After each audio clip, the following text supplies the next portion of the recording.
సువార్త, పరిశుద్ధ గ్రంథం నుండి యోహాను సువార్త 6వ అధ్యాయము 9వ వచనం చూడండి.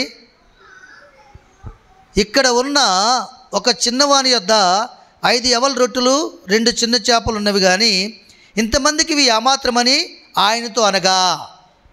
సరే, అక్కడ చాలామంది ఆకలి కొని ఉన్నారు. ప్రభు అయితే ఆహారం పెట్టడానికి మనసు కలిగి ఉన్నాడు. నీకు అర్థమవుతుందా? అక్కడ చాలామంది ఆకలి కొనుక్కున్నారు. వారి ఆకలి చూసిన దేవుడు ఆహారం పెట్టడానికి మనసు కలిగి ఉన్నాడు. అయితే ఆయన విత్తనం అడుగుతున్నాడు. ఆయన ఏమడుగుతున్నాడు?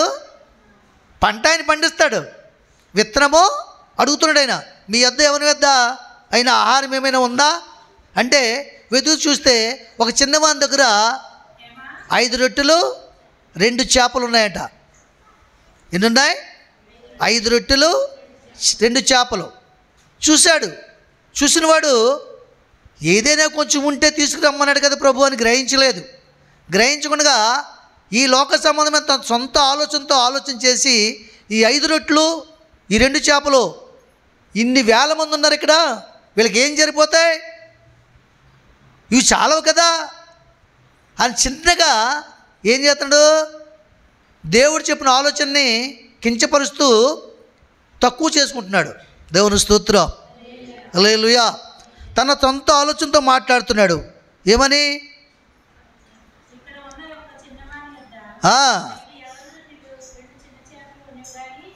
ఇవి ఇంతమందికి ఏమాత్రమని ఆయనతో అనగా యేసు జనులను కూర్చొని పెట్టని చెప్పాను. చూసారా దేవుడు ఎంత గొప్పవాడండి.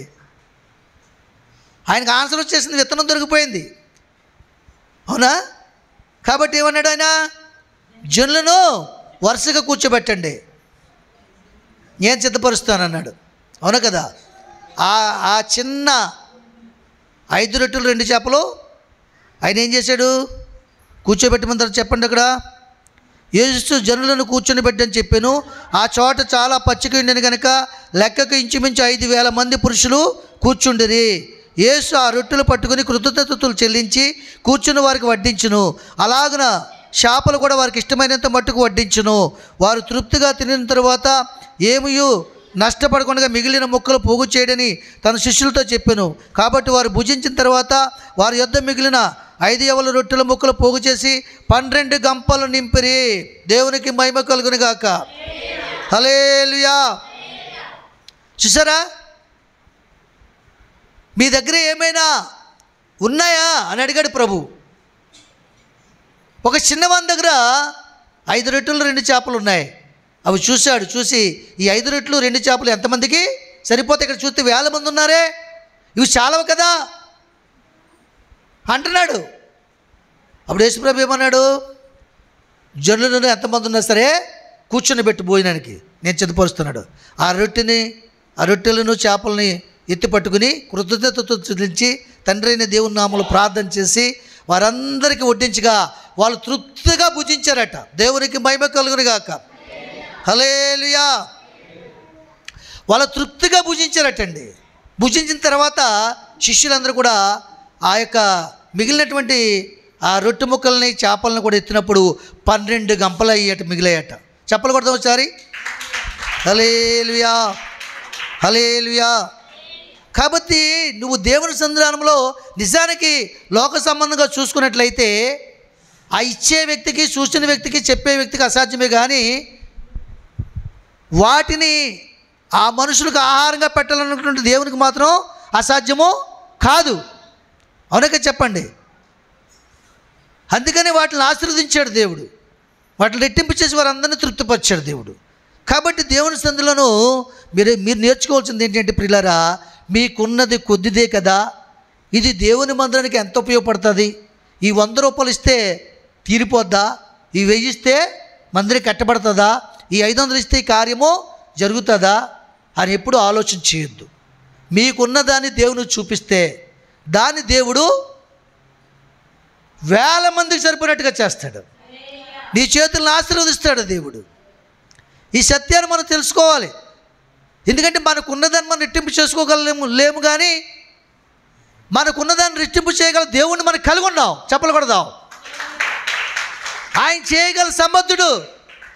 మనకు ఉండవలసిందల్లా విశ్వాసము, ప్రార్థనా జీవితము, ఆయన మీద ఆధారపడే జీవితము, ఆయన శక్తిని కనుక్కునే జీవితం. దేవునికి మహిమ కలుగాక.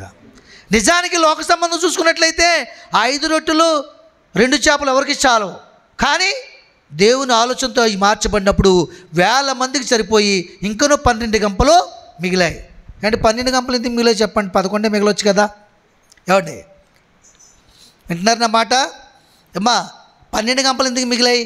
11 మిగలొచ్చు కదా, లేదా 10 మిగలొచ్చు కదా. యేసు ప్రభు శిష్యులు ఎంతమంది? 12 మంది. వాళ్ళలో ఏమి లేదు, విశ్వాసము లేదు. వాళ్ళు పరిచర్య చేశారు. వాళ్ళ విశ్వాసాన్ని బలపరచడానికి దేవుడు, ఇంకనో పరిచర్య చేయడానికి ఎవరైతే చాలవన్నారో వాళ్ళందరికీ సరిపోయిన తర్వాత వీళ్ళకి కూడా వారం రోజులు సరిపడిచ్చాడు దేవుడు. 12 గంపలు మనిషి గంప చెప్పలు కొడదాం. వారం రోజులు మీరు కూడా మర్చిపోవద్దా కార్యాన్ని? మర్చిపోతారేమో మళ్ళీ మీరు అవిశ్వాసంలో పడిపోతారేమో, చాలా అనుకుంటారేమో. చూడండి, ఒకే ఆహారాన్ని 10 రోజులు తిన్నాం అనుకోండి, మర్చిపోతామా? ఏమ్మా, మర్చిపోతామా? ఒకే త్రోవలో 10 సార్లు నడిచామనుకో మర్చిపోతామా? మర్చిపోము. అలాగే ఒకే ఆలోచన 10 సార్లు ప్రార్థనలు పెట్టు. ప్రభువా, ఇచ్చటకు నేను మనసు కలిగి ఉన్నానయ్యా, నా చేతులు నింపున తను ప్రభువా, నేనేం చేయాలో చెప్తాను ప్రభువా, ఇదిగో ఇది ఉంది, దీన్ని అభివృద్ధి చేతండి. నా బ్రతుకు కొరకు, నా జీవితం కొరకు, నీ మందిర మహిమార్థం కొరకు, నీ రాజ్య మహిమార్థం కొరకు ఏం చేయాలో దీన్ని అభివృద్ధి చేసి నాకు అనుగ్రహించిన తండ్రిని ప్రార్థన చేసే మనసును కలిగి ఉండాలి. ప్రార్థన చేయకుండా దేవుడు డెవలప్ చేయడు. దేవుని స్తోత్రం, హల్లెలూయా. కాబట్టి క్రితంలో ఏముంది? యేసు ప్రభుతో తిరుగుతున్నాడు, యేసు ప్రభు చేసే కార్యాలు చూస్తున్నాడు, అద్భుతాలు సూచక్రియలు చూస్తున్నాడా లేదా? రోగులను ముట్టి స్వస్థపరుస్తున్నాడు, చనిపోయినవని బ్రతికిస్తున్నాడు. ఈ కార్యములన్నీ కూడా చూసి ఈ 5 రొట్టెలను 2 చేపలు రెట్టింపు చేయడం వీనికి సాధ్యము కాదు కదా అనే ఆలోచన రాలేదు. ఎప్పటికీ నువ్వు ఎందుకు ఇలా పోతున్నావంటే ఇటువంటి స్థిరమైన ఆలోచన లేదేమో. దేవుడు నీకు తిరిగి ఇవ్వగలడు, రెట్టింపు ఇవ్వగలడు, దాన్ని అభివృద్ధి చేయగలడు, నీ పరిస్థితిని మార్చగలడు అన్నటువంటి ఆలోచన లేదేమో. చాలామందికి ఈ మాటలో మనసుకు ఎక్కువ అండి. ఎవరికి ఎక్కువ చెప్పండి ఈ మాటలో? ఎవరికైతే ఇచ్చుటకు మనసు లేదో దేవునికి అర్పించే మనసు లేదు, వారికి ఇష్టం ఉండదు. ఖచ్చితంగా చెప్తున్నాను. ఇచ్చే మనసు ఎవరికైతే ఉందో వారికి ఇష్టం ఉంటుంది. ఉండదా? దేవునికి మహిమ కలుగుగాక. హల్లెలూయా. ఎవరికి ఇష్టమున్నా లేకపోయినా సర్వోన్నతమైన స్థలంలో దేవునికి మహిమయు ఆయనకు ఇష్టమైన మనుషులు భూమి మీద సమాధానం కలగాలంటే ఇవి ఇష్టపడి తీసుకున్నప్పుడు చూడండి, వేప కొమ్మ కానీ వేప ఆకు కానీ ఎవరికి ఇష్టం ఉండదు. ఎందుచేత? చేదు. ఏమండి, కాకరకాయ అంటే ఎవరికి ఇష్టం ఉంది? ఎందుచేత? చేదు. పులుపు అంటే ఇష్టం ఉంటుంది, మళ్ళీ పులుపు అన్న ఇష్టం ఉంటుంది, కారం అన్న ఇష్టం ఉంటుంది, కానీ చేదంటేనే ఇష్టం ఉండదు. నిజానికి ఆ ఆరోగ్యానికి హాని చేసే మంచి చేసే, కానీ ఇష్టం లేకపోయినా సరే అది ఇష్టపడి తింటే నువ్వు నీకు షుగర్ అనేది ఉండదు, బీపీ అనేది రాదు, నీకు చాలా ఆరోగ్యం కలుగుదా? కానీ ఆడికి తీసుకోరు మనుషులు. పాలకోవాలు, ఇంకేంటి ప్రసాదం లడ్డూలు, ఇంకేంటి జీడిపప్పు కిస్మిస్ అన్నీ వేసిన లడ్డూలు, ఈ మధ్యన బ్లాక్ లడ్డూలు వస్తున్నాయి, ఇవంటే ఇష్టమండి. కాబట్టి దేవుని సన్నిధానంలో మీకు ఇష్టము లేనిది ఏదైతే ఉందో అది దేవుని మాట ద్వారా తీసుకున్నప్పుడు దాన్ని దేవుడు అభివృద్ధి చేస్తాడు, ఆశీర్వదిస్తాడు, మీకు ఇష్టమైనట్లుగా చేస్తాడు. దేవునికి ఇష్టమైన పని చేసిన మీకు సర్వోన్నతమైన స్థలంలో దేవునికి మహింపరిచే భాగ్యాన్ని నీకు ఇస్తాడు, భూమి మీద నీకు సమాధానమును ఇస్తాడు. ఏ సమస్యతోనూ బాధపడుతున్నావో ఆ సమస్య నుంచి విడిపించి సమాధానం దేవుడు ఇస్తాడు. వారు ఆకలి బాధతో బాధపడుతున్నప్పుడు వారి ఆకలి బాధను తీర్చి దేవుడు సమస్యను పరిష్కరించాడా లేదా? పరిష్కరించాడండి.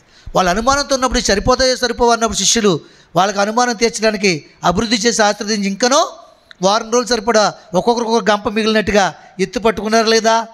నువ్వు ఎప్పుడైనా సరే దేవుని ఆలోచనతో నీ ఆలోచన కలిపినప్పుడు, నీ ఆలోచన దేవుని ఆలోచనకి చేసుకున్నప్పుడు, దేవుని మీద ఆధారపడినప్పుడు దేవుడు నీకు శిష్యులకు ఇచ్చినట్లుగా గంపల గంపల గంపల గంపల ఆశీర్వాదాలు ఇస్తాడు. అలాగే సంపూర్ణ స్వస్థత ఇస్తాడు, సంపూర్ణ మారు మనసు ఇస్తాడు దేవుడు నీకు. అప్పుడు దేవుని మీద ఆధారపడతావు. దేవునికి మహిమ కలుగుగాక. హల్లెలూయా. కనుక దేవుని సన్నిధానంలో మనం ఏం కలిగి ఉండాలంట? ఏం కలిగి ఉండాలి? దేవుని మీద విశ్వాసము, నమ్మకము, ఆధారపడే మనసు, ప్రార్థన జీవితం కలిగి ఉన్నప్పుడు దేవుడు దాన్ని అభివృద్ధి చేస్తాడు. కాబట్టి మనలో కృంగిపోయే మనసు ఉండకూడదు.